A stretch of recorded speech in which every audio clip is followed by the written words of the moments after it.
Assalamualaikum warahmatullahi wabarakatuh. Apa kabar semuanya? Semoga semuanya baik-baik saja. Dalam kesempatan kali ini saya akan bincang-bincang tentang terkait entrepreneurship dengan salah satu dosen di UIN SMH Banten, yaitu Pak Tri Ilma. Kali ini saya akan tanya-tanya tentang aktivitasnya. Oke, kita hadirkan ya. Oke, Pak Tri Ilma. Halo Pak Riyadi, Apa kabar nih? baik sehat, sehat ya bro ya. Alhamdulillah. Gini Pak Tri, kali ini saya ingin tanya-tanya nih terkait aktivitas Pak Trilma nih. Kan Pak Trilma kan selain jadi dosen Iya, juga ada usaha ya, kecil-kecilan. kecil-kecilan. Tapi luar biasa nih. Gini, jadi ada beberapa pertanyaan nih. Semoga aja nih jadi eh, apa namanya mahasiswa nih bisa mencontoh gitu tuh ya. Ya, Kan luar biasa juga nih pengalamannya Pak Tri.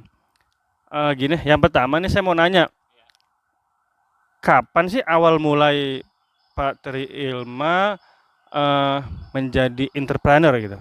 ya. Kalau boleh jujur, jadi awalnya kalau boleh sedikit flashback ya bro ya. Jadi 3,5 tahun yang lalu ceritanya ya jadi entrepreneur itu dikarenakan pastilah punya kebutuhan. Nah, namanya kita udah berumah tangga punya kebutuhan, apalagi punya anak harus sekolah gitu kan.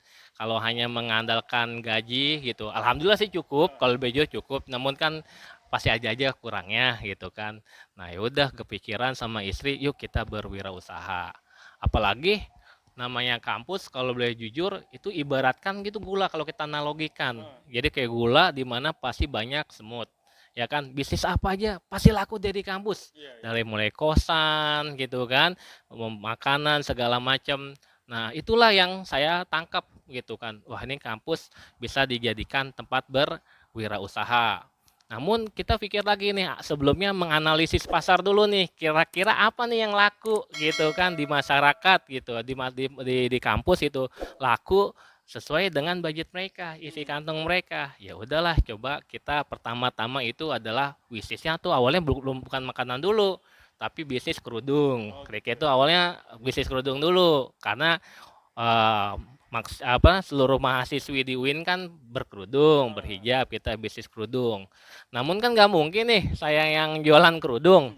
Jadinya gimana caranya supaya bisa jualan kerudung tapi bukan saya yang jual kerudung. Akhirnya ya udah mahasiswa itu tidak hanya sebagai konsumen tapi kita ajak jadi mitra. Oh Jadi gitu. mitra, jadi kolega kita dengan konsep yang insya Allah Islami nih. Kalau menurut saya mah ya zero risk, zero capital. Jadi nggak ada modal, nggak ada risiko karena semuanya kita yang memfasilitasi. Modalnya cuma satu, sederhana aja. Yang penting mahasiswa jujur gitu. Andai kata modal pun ya modal kuota aja lah untuk promosi. Nah dari sana mereka saya kasih modal barang, mereka iderin gitu ya, ditawarkan ke teman-temannya. Kalau sudah baru silakan di setor ke kami, nanti kasih barang yang baru untuk diretur. Nah itu awalnya kerudung. Namun setelah dianalisis, ini kerudung bagus potensial, namun perputaran uangnya ini yang agak lambat. Nah, gimana nih caranya? Namanya orang berwirausaha itu, kalau salah satu sifat entrepreneur yang saya baca dan saya yakini, nggak boleh ada di zona nyaman. Jadi bagaimanapun juga harus kalau udah penjualan tinggi berpikir barang apa lagi yang harus bisa kita jual gitu. Jadi kalau kita di zona nyaman justru kita terlena, tersalip oleh orang lain. Kalau berwirausaha itu jangan nunggu peluang, tapi gimana menciptakan peluang. Akhirnya sama istri, yaudah yuk Bismillah kita jualan makanan, tapi makanannya ini yang mudah dibuat, namun sesuai dengan budget apa namanya kantong mahasiswa. Mulailah itu akhirnya nyari-nyari kira-kira dan kebetulan saya punya mamang di Garut, bibi ini pakar kuliner. Jadi suka ikut catering, punya tim catering. Kemudian emang lagi booming ketika itu di Garut bakso aci. Ya sudah, kita coba jualin. Alhamdulillah respon baik gitu kan. Reseller kita tawarkan produknya sekarang jualannya bakso aci. Ya kemudian ya alhamdulillah sekarang resellernya agak banyak. Dari awal saya ke mahasiswa selalu bilang silakan, saya fasilitasi berwirausaha, kamu jual harga dari saya sekian, kamu dinaikin lagi gitu kan. Kemudian kalau untuk pembayaran nanti kalau sudah terkumpul. Gitu aja sih sederhananya. Jadi bagaimana memfasilitasi mahasiswa tidak hanya jadikan konsumen buat kita tapi jadi mitra. Wah, luar biasa juga ya. Jadi selain menguntungkan juga membantu mahasiswa ya, apalagi yang anak kosan gitu kan ya. Jadi memang selain jadi konsumen dan juga mitra usaha ya. Nih, Pak Tri, kira-kira ngeganggu nggak sih sama profesi Pak Tri ini sebagai dosen ini kan ya, yang mana banyak tugas banyak kan ya, banyak banget tugasnya gitu selain ngajar, neliti, kemudian juga pengabdian. Gimana sih ngebagi waktunya gitu sama usahanya ini? Ya, lagi-lagi ya kita harus profesional ya. Tetap yang diprioritaskan pertama tugas utama dari kampus. Sedangkan apa namanya mengajar jangan sampai mengganggu gitu aktivitas. Nah, untuk membagi waktunya sederhana. Kan kita kerja juga harus punya tim. Nah, istri bagian yang menyiapkan barang sambil merekap. Jadi kalau ada yang mau reseller, nanti hubunginnya ke istri. Saya jadi tugasnya ibaratnya mencari kader.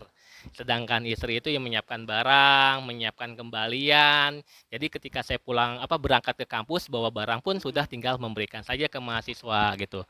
Kemudian untuk komunikasi berikutnya sih lebih banyak ke istri. Jadi tugas saya bagi tugas sama istri. Saya tuh lebih banyak kasarnya marketing, desain, bikin brosur gitu, bikin video yang menarik gitu kan, sambil nyari-nyari silakan mahasiswa siapa yang mau berwirausaha saya fasilitasi, sedangkan istri lebih banyak komunikasi dengan para reseller tersebut termasuk juga menyiapkan barang-barangnya termasuk kembaliannya, jadi insya Allah tidak mengganggu aktivitas itu. Intinya ya harus kerjasama, jadi usaha ini pada dasarnya ya usaha saya sama istri dan lebih kita punya peran masing-masing gitu supaya jangan sampai mengganggu aktivitas utama yaitu mengajar di kampus.